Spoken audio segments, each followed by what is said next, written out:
Hi and welcome to the channel. Today I'm going to be showing you everything you need to know about your headers and footers. So firstly, accessing your headers and footers.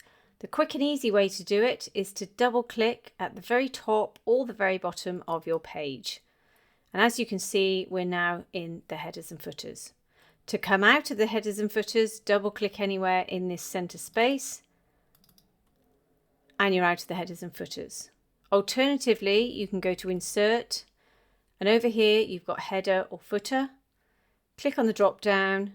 You can select from some of these default settings here, but I generally go down to Edit Header, and now we're in the headers and footers.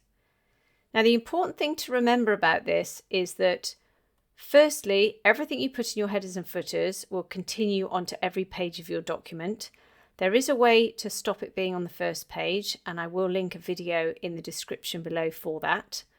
But you aren't restricted by these blue lines. Often people think that if you put something in the headers and footers, you've always got to put it within this area here.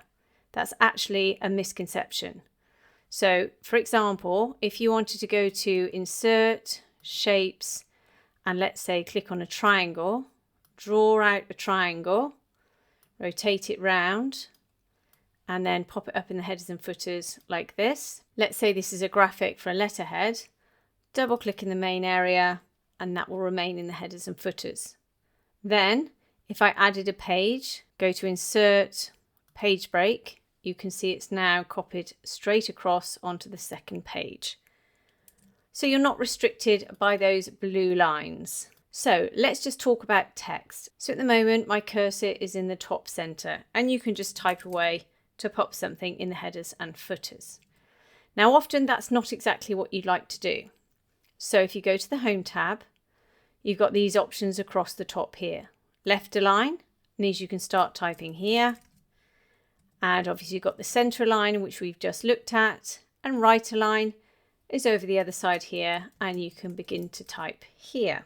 That's absolutely perfect if you just want to put in a simple sentence or a report number or a simple address. Now, for the more advanced, you might want to move that text around slightly.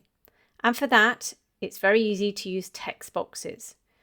So go to Insert, go to Text Box, click on the drop down and select Draw Text Box. Click and draw out your text box, and here you can begin to type. So here we have our text. We can select it all, go to the Home tab, align it all to the left, and you can increase and decrease the size of your font here. Let's decrease it slightly, deselect. Now you can see that we've got this borderline around the outside. So let's select the box, go to Shape Format. This tool here is the outline, so click on the drop down, select No Outline. The great thing about this box here is you can literally move it anywhere you like. So if you suddenly decide, actually, I want to put the text to the right and then go to Right Align, then it's really quick and easy to do it. Whereas if you've typed it and you change your mind, you've got to then copy and paste it or move it across, select it all, move it over to the right. But this allows you to move it up and down really easily or even into the center. It's completely up to you. So it's really versatile if you use one of these text boxes. Now to deselect, if you try to deselect it down here in the main area, you'll just go out of the headers and footers. If you've selected something in the headers and footers, the quickest way to deselect is to click above the blue line here. Everything I'm talking about now applies to the footers as well. So the only thing I'm going to show you in the footers is a bit of graphics and some page numbers. So go to Insert, Shapes, Square, click and draw out a square. Now many people use these for letterheads, including myself, where you just put a little bit of colour at the bottom of the page, and then you might want to put in your website, your telephone number or your address. And to do that, you just use text boxes as I've shown you. So let's deselect this. So we can deselect it. If we just zoom out a minute, sometimes it's easy to do it this way. Click in the top here and you've deselected this bottom box. Now let's go to page numbers. So to pop your page number down here, just make sure you double click, make sure that the cursor is in the bottom here. Go to Header and Footer, go to Page Number, click on the drop down and select Page Number. Here you have the option to put the page number at the right, center or left, I'm going to select center and then click OK. Now, as you can see, you can't see my page number. If I move this down, you can see it's here.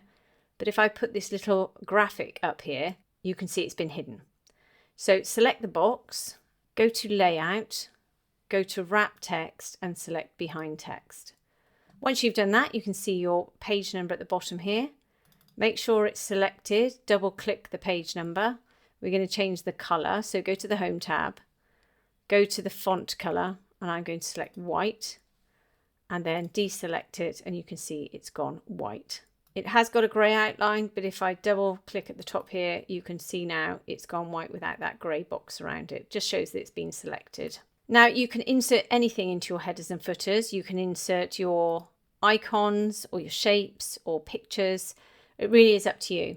So I'm quickly going to show you how to do a picture, because you might want to do a picture of yourself or of an image of an individual. So let's go to stock images, but you'll select your picture from your file. Just go and find it on your files and click insert. I'm going to go to stock images. Let's choose this image here and then click insert. Now you can see how we've created this huge picture, and we just want it, let's say, in a circle at the top left of our headers and footers. So the first thing we need to do in order to make this a perfect circle is actually to crop this photograph to a perfect square. So make sure it's selected. Go to picture format, go to crop, click on the drop down and select aspect ratio. Click 1:1. Now you can move the picture around in the square. If you want to make it smaller, click on the black corner edges, but make sure you hold down your shift key, because it will then maintain the ratio. So you've got a perfect square. Then move your photograph around, make sure she's in the center, press enter, then go back to crop, select crop to shape and select circle. There you have your perfect circle. And then we just need to go to wrap text and in front of text. Now we can reduce the size of that and move it over here if we wish to do so, and deselect. And finally, a logo. So if you go to insert, pictures, picture from file, select a logo of your choice and click insert. Again, wrap text, in front of text, reduce the size of your logo, and then of course you can put it at the bottom here if you want to, or at the top. It's completely up to you. You might want to move up this rectangle, create a bit more space and pop it down here. So we've inserted images, text, page numbers, graphics and text boxes. When you double click in the center, you can see that everything is now grayed out. Now it's grayed out so you can tell what is in the headers and footers and what is in the main document. Your cursor remains at the top here. So if I press the return key, we just move down. We can go to left align and then we can start typing into the main document. Now, when you then save this out, let's say as a PDF, or you print it, then none of this will be grayed out and it will all be perfectly colourful on your PDF. Now, I have plenty of videos on how to create a letterhead in Word, and a large amount of those is how to do that in the headers and footers. So do go and check those out. So I hope that's helped you today. If it has, please like and subscribe, and have a great day.